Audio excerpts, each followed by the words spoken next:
Hey guys, welcome back to the channel. So, not very many days are better than collection day. So today we went and picked up my 2021 Tesla Model 3. This is a Model 3 Performance, all-wheel drive with the Performance Pack. And initially I had planned quite the elaborate collection video, and we shot a little bit of footage. You can take a look at that here. Hey guys, welcome back. So I'm just holding the camera here. My wife and I are on our way to pick up the new Model 3 Performance. So pretty excited obviously. A little bit stressful at the same time. I will wax eloquent on that a little bit more later, but for now we're on our way, and hopefully they'll allow us to do some filming when we get there. All right, so we are arriving. Let's see if they've got my car out front. That's probably it right there, would be my guess. Same specification anyway. I believe that is mine. So I was supposed to park and give them a call when I arrived, so we'll go ahead and do that. All right, so here it is. Take a look at all the body lines.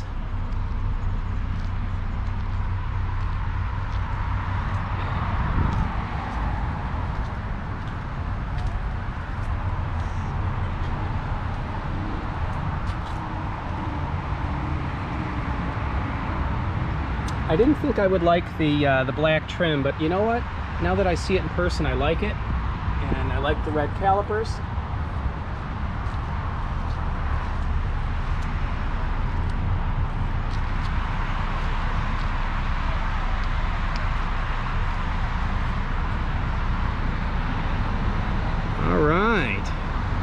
So you can see we pulled up and there's the car, and I was able to look it over to check the body gaps and that, but it Tesla now has this this touchless delivery experience, and so basically all of the documentation was laid on the center console, and there was a delivery specialist that came out to speak with us, and but initially we got a notification on the app that said, oh wow, the inside of the windshield is filthy. Huh, have to clean that. Anyway, there was a delivery specialist that came out, and initially on the app it said that you could do everything through the app, and we tried, but there was a glitch with the app, and it was the accept delivery button was faded out. It wouldn't let me click on it. So a delivery specialist came out and waited on us, and so that sort of interrupted my filming of the car and the delivery experience. But nonetheless, we took delivery of the car, and I'll go over all the financials in a future video, but this car cost me essentially exactly the same as my my long-range rear-wheel drive 2018 Tesla Model 3 cost.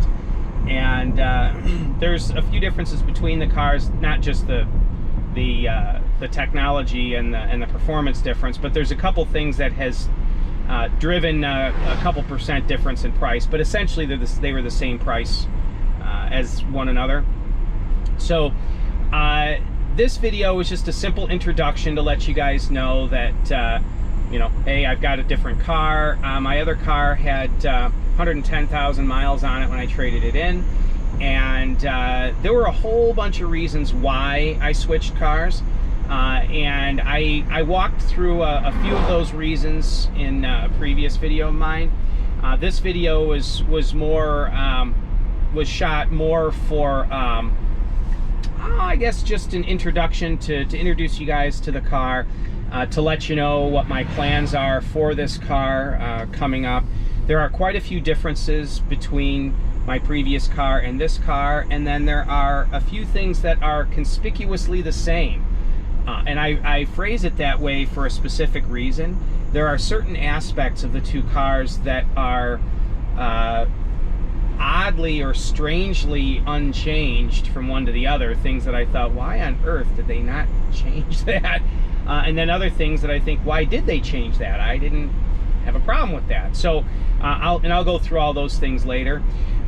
It does feel strange to have a screen in the stock position, but obviously I'll be putting one of my screen mounts in the car when I've got a chance. I actually have to shoot a new video for the Atlas mount installation instructions, and since this car has the new fan style temp sensor underneath, this is a preferable car to shoot that video for. So I'm waiting to put the screen mount in until I've got enough time to shoot a installation video. So yeah, so that's pretty much it. I've already let a few friends drive the car, and I'll phrase it this way. On social media, I made the comment that I said, this thing's ridiculous. This thing's ridiculous. I mentioned it on Instagram and on Facebook. Well, in this video, I'm going to change that, and that's mainly because people that watch this video are familiar with Teslas. I will take away the words, this car's ridiculous, because it's not as fast as a performance Model S, but I will say it is plenty fast. Plenty fast. There's no way anybody in their right mind would really be able to use any more power than this thing has. These cars are right around 500 horsepower. Tesla rates them at 480 horsepower, but a number of YouTubers have put them on dynos and have hit in the 520s, 526 I think was the last video I watched. So whatever, right around 500 horsepower, and it's not a lightweight car, but still that's a lot of power and a lot of torque. So this thing is quite impressive, and it could get you in trouble in a real hurry. And I'll also say that the surprising part of this, and it's a blessing, but it's also a little bit disconcerting, and that is that it's 500 horsepower, but it is a very accessible 500 horsepower. And what I mean by that is, it is that power is just there all the time. All the time. I'm not going to floor it now. On this drive, I'm actually just kind of tooling around in my general area, not at highway speeds, without accelerating, because I want to see what kind of watt hours per mile I can get. So, but it's, again, it's the accessibility of the power that is quite shocking. No pun intended. It is. I like that, because when you get on it, it's obvious that the car isn't really working hard to give you that level of performance. It's not like in my BMW, where I get on it and the turbo has to spool up and the engine starts to wail, and it downshifts and then it upshifts as you go through, you know, as the speed builds, and it's obvious that that car is working really hard to give you the performance. This car is far faster than my BMW, and yet it's obvious that it's not working hard. It just kind of goes whoop, right up to speed and throws you back in the seat, but it's obviously not working hard to achieve that. And that is, it's good and it's bad. It's good because it can keep you out of trouble, but it's bad because it can get you into trouble. And what I mean by that is, it'll keep you out of trouble in that it delivers power. It's violent, but it delivers power in a linear fashion, where it's not like, oh, the turbo kicks in and then starts to go and it catches you off guard, and how much boost do you have versus how much accelerator pedal position do you have, and all of that, and you have to work within those parameters. It's not, it is, you give it a certain amount of accelerator pedal, and it's going to give you a given amount of power, unless there's traction issues like mid-corner, and then it will modulate. But so it's very easy to drive fast, but so that's a good thing in one aspect, but because it's not really going to catch you off guard. But it's a bad thing in that you go from 0 to jail time within just a handful of seconds. I mean, it's the fact that this is a sub $60,000 car with, I mean, supercar level performance, it's part of why I bought this particular version of the Model 3. So it's great, but at the same time, this puts insane levels of performance into the hands of people that might not be ready for it and might not be able to handle it. So that is a little bit of a concern. I came up with, something came to mind while I was driving around with a friend yesterday, and he was driving and he was flooring it, letting off, and flooring it, letting off, and just commenting about the performance. And I said, here's the thing, because he had mentioned, he said that his buy-in dollar amount would be more at the range of the non-performance all-wheel drive car. He said, I don't have the kind of money to play with this car. And I'm like, well, that's fine, but here's the thing with it. I said, EVs, electric cars are expensive. Electric performance is cheap. And that's something to keep in mind. To buy an electric car to replace your gas car when you look at driving range and size of vehicle and that, you're going to pay more for an EV. It's just kind of the reality of the expense of technology right now. But if you want insane levels of performance, your best buy is an EV. So EVs go, there's a very small gap between the price of a grocery getter EV and a very fast EV. We own a 2020, I believe it's a 2020 Mini Cooper SE electric, and that car is listed as the cheapest electric car on the market today, mainly because it's the shortest range EV that you can buy right now. It's rated at 110 miles, though admittedly we get about 170 miles out of it. But that is listed as the shortest range EV on the market today. And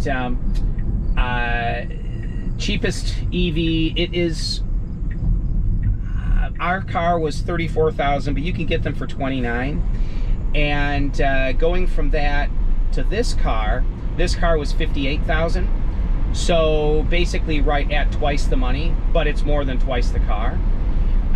But when you go, if you look at other EVs, a Ford Mach-E, say just a basic Mach-E, or a basic Tesla, your buy-in price is going to be in excess of $40,000, whereas you can get a pretty decent gas car for $30,000, or maybe even a little bit less, but not a cheap one, but a decent car.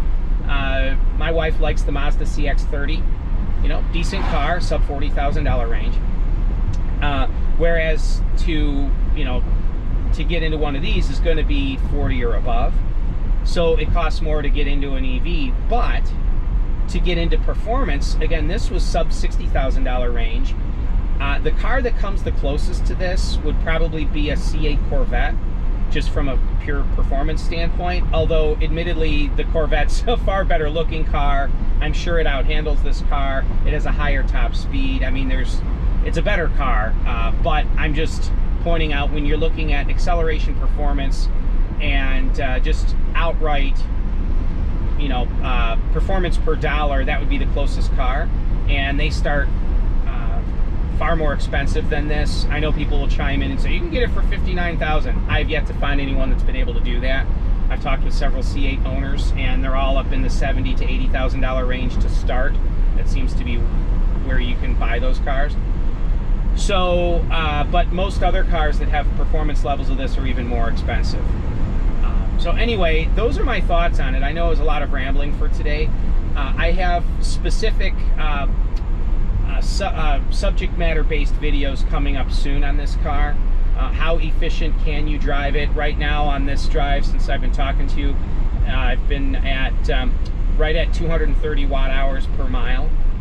So not bad. And a lot of people online have been saying that you can't get below 300 watt hours per mile. Well, if you notice, I haven't been driving 20 miles an hour. I've been driving 40 or so. I'm just not flooring it. So I'll be shooting, I'm down at 225 watt hours per mile right now. so that's plenty fine. But I'll be shooting a video on the efficiencies of a Performance 3 and videos on what I like and don't like, the differences between this car and my rear-wheel drive early 2018 car. And so yeah, thanks for tuning in. Keep your eye on the channel for more videos coming up. I plan on shooting far more videos now that I have another Tesla in the stable. So thanks guys, have yourselves a wonderful day, and as always, stay charged. Bye-bye now.